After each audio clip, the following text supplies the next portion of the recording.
I've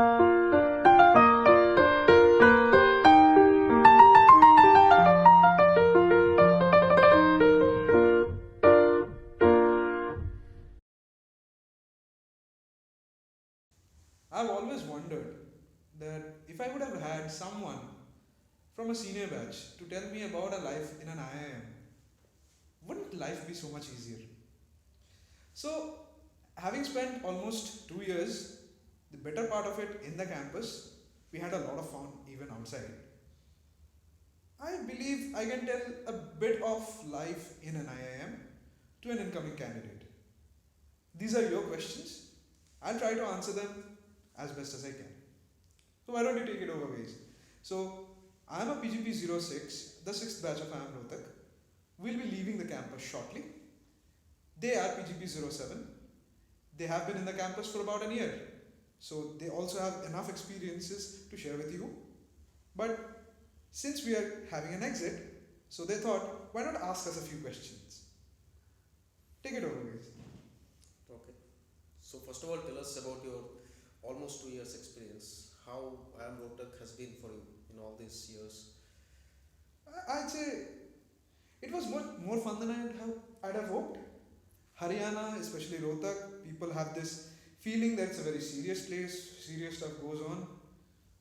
Life was pretty good. It treated us quite well. And I should say, I did not expect weather like this. Lived in Kolkata and Bangalore. Weather here is pretty extreme.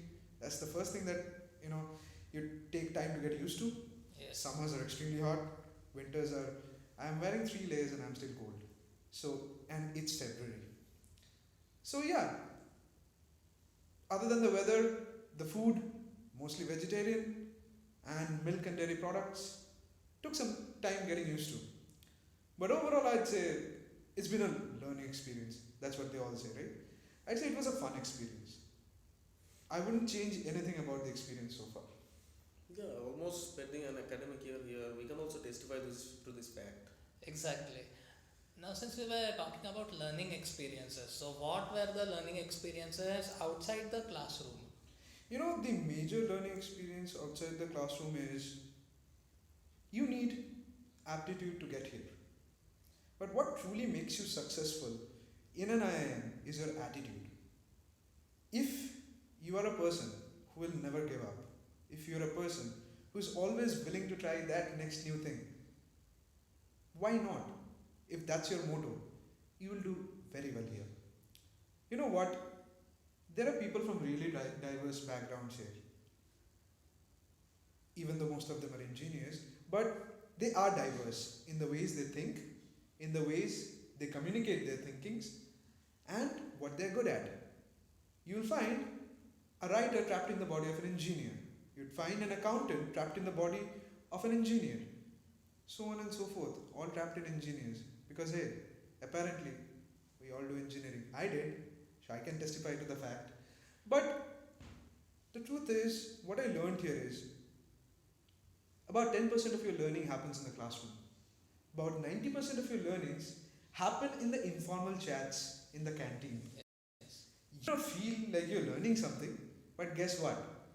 When that question comes in that paper, you know you have conversed it with your friend and you are able to write about it better. Hey, that's learning.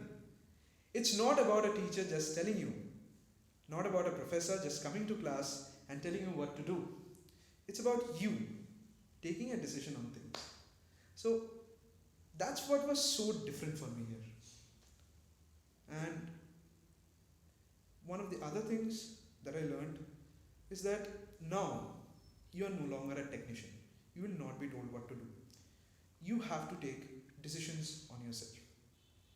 You need to be a self starter.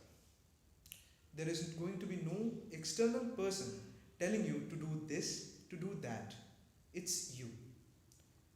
The onus is on you to perform, and we had a lot of well motivated students who performed and did so much for themselves because they believed they could.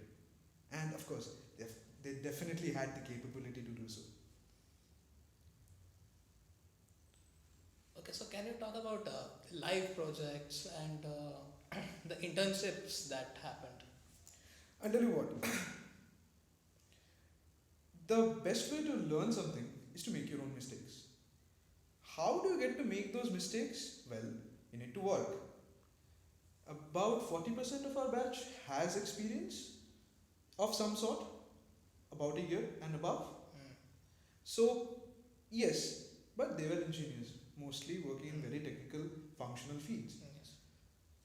Work in management is quite different. I learned it through certain life projects. Life projects are like semi internships. You get to do it from the comfort of your hostel room, thanks to internet. We have a good internet connection here. I'm definitely going to miss it. And the thing is, you are given a structured output that is required of you. It may be primary research in marketing. Primary research meaning you will have to ask the questions. The data is not available on the internet. Google Baba cannot help you. You'll have to ask people, what do you feel about this? What are your attitudes to this product? And myriad of other questions. You come to a quantifiable data set and you take decisions out of that. Now, live projects are a lot of fun because you know what? Even though your quality of output has to be good, but the stakes are quite low. You can make a couple of mistakes and you'll be set right by the people who are taking care of the live project. And in doing so, you also learn what kind of work will be expected out of you once you go out of here. The internship experience is also somewhat like this, but only you have to work in the premises of that company that you are going to be working for, right? So not only do you get introduced to that corporate culture that these companies will have and is going to be expected of you, you're also going to finally see what is it that that manager does and why is he so hated. Trust me, it's going to be you. Something I would like you to tell to the audience that this is also aptly called as the IIM of NCR. So how has, although we know some of it, why, but tell us your experience, like how have proximity to Delhi helped IIM Rohtak evolve in all these years? You know what? It's a double-edged sword. There are a lot of good many management institutions in Delhi. We are one of them. So one of the reasons that IIM Rohtak students here strive so hard is the number of competitions you can attend to within close proximity. You are sort of at the central location to a lot of places, right? It's not that difficult to travel to those competitions. So, okay, one, cost is lower. The second thing is, you are always being compared to some of the best institutions in this part of the world. There are a lot of them. And as such, you keep your expectations high always. Not only do you have that internal motivation, okay, I have to do something, but you also have that motivation. Let me at least be on par. It's not about outperforming, it's just about let me do my part, let me do it the best way I can. And I guess the close proximity to so many good institutions has made IIM Rohtak a place where people compete with each other, not to become better, but to become more wholesome. You know, get a more broadened perspective on things, not just the functional perspective on things. So the way that people here go about competitions, the way that people go about communications, the way that people here generally go about sports. I mean, Rohtak is sports crazy. Yes. And so are most of these colleges around NCR. I have not played a lot of sports, but I have definitely cheered them on from the sidelines. And I can tell you, one of the best team building activities that you'll have in a B school is playing a sport. You know, for example, badminton does not really take a lot to play okay-ish. So, tell you what, never tried badminton? Come try it here. Never tried swimming? Try it here. Never tried running? Oh, you're going to have a lot of chances to run here, even in competitions. But beyond all of that, more than what is necessary out of the outcomes, you know, what IIM Rohtak has really helped its students is to create a camaraderie. It's knowing that you have so many competitors around you that make you perform better. Also, not to mention that Delhi being closer to Uttarakhand and Uttaranchal, there are a lot of weekend getaways. Let's If not you have talk the about time- getaways because this is a residential institution. And yeah, we had a lot of chances for vacations, excellent photo ops, lot of selfies in the snow, if you know what I mean. And yeah, not just that, even during the rainy season, the Himalayas are beautiful. And if you can spare some time after your course gets over, you can take a bike trip to Ladakh. You know, that's a once in a lifetime opportunity, and it's very easy to do that from here. That would actually be the cherry on the top. Yeah, Yeah, I'm also exactly. planning to do it. So am I, but oh well, we'll see. We'll see. Let me see if I can get the photos to you guys. Okay, there are actually concerns about, not concerns, let's say fear about how hectic a life in a B school is. Let's just put it this way: it's as hectic as you want it to be. Do you want to put in 16 hours of studying? Do a lot of club activities? You can. Do you want to have a chill kind of a life? Maybe a little less social life, maybe not so much involvement in clubs, and doing okay in academics? It's okay. You can do that. You can still have 8 hours of sleep at night. Definitely possible. Look, you have to choose almost, it's a joke that goes around the internet quite a bit. Social life, academics, and sleep. Choose any two. You cannot get all three. But yeah, if you have your priorities straight, trust me, life is just as you would want it to be. As hectic or as easy. The course load is always going to be there. It's the same for everyone. It's just how you deal with the course load that matters. Tell you what, out of 100 people who come in, all 100 of you will be able to easily deal with the course load. You have to go through a lot of readings, but seeing your friends do that, you don't have to do it all by yourself, you know. At the end of the day, the discussions by the parts that people are good at will let you know what that reading material was all about. It's about your peer learning here. So, you will learn something from your friends, you'll learn something on your own, you will add a discussion before even going to class, and in class, it will be a repetition of the same facilitated by a professor. Trust me, it's going to be as hectic or as easy as you want to take it. Okay. It's on your priorities.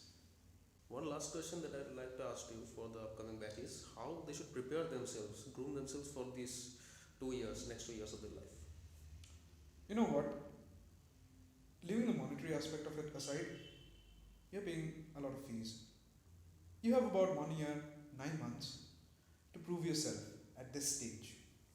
One of the major things you need to remember is there is going to be no one external to mommy you, to nanny you, to work.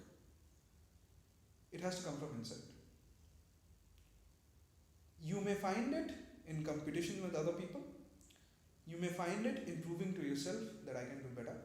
You can do it in so many ways.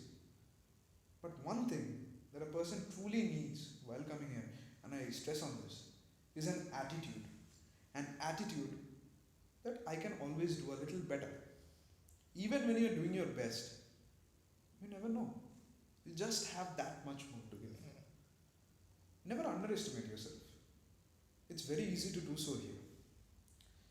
A lot of WhatsApp jokes flowing around, right? You live in your own time zone and all of that.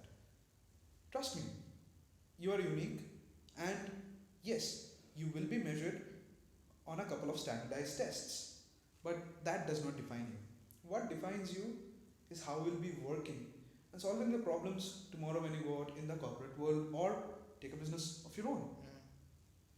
You never know what's going to come up. Trust me, one of the questions I have to myself now that I'm about to leave this institution, how ready am I for the real world? And thankfully, having seen in the internship and having worked even before this, I can say, man, I wish I knew this 10 years ago, what I know now. I would have had such an easy life. If you can get that out of this 2 years, you have done a lot. And you know what? As much as there is to learn, also have fun with your friends. Don't network. Have friends. Hmm. Don't just converse. Try to add some value. Okay, if that sounds too vague, always think what's in it for me and what can I give the other guy. Hmm. That way, you know what you'll do? You are grooming yourself to be heard and to be a person with, let's just put it, gravitas. Hmm. Someone whose words hold weight. Hmm. Getting out from an institute like this, the onus is both on us and the institute to make us perform at the levels that are expected in industry or the levels we expect from ourselves. First, it comes from inside. We need to work hard. The second, it comes from your friends. Have positive people around you. Don't have the naysayers. Have the critics. They will tell you what's wrong. But don't always go for the negatives. Also find out the positives. You are doing a lot of good things. Maybe you write well, like I said, or maybe you photograph well. Don't let those things die. And you are going to have time. You are going to be able to manage it. People are able to manage 8 hours of sleep and yet crack competitions, do well in academics. You are going to be able to do that as well. Trust me. Take it as it comes. Just have the attitude to never say, well, this is the best I can do. Have the attitude to say, I can probably do better. Why not? Just why not? It should not be just the Indian Institute of Management. It's the Indian Institute of Why Not Better. Couldn't agree more. Thanks, guys. It was good. I hoped I could have answered a couple of your questions. I too had these questions when I was coming here. I just wish someone answered this before. Thanks. Thanks a lot, Shobha. Thank you, Subhro.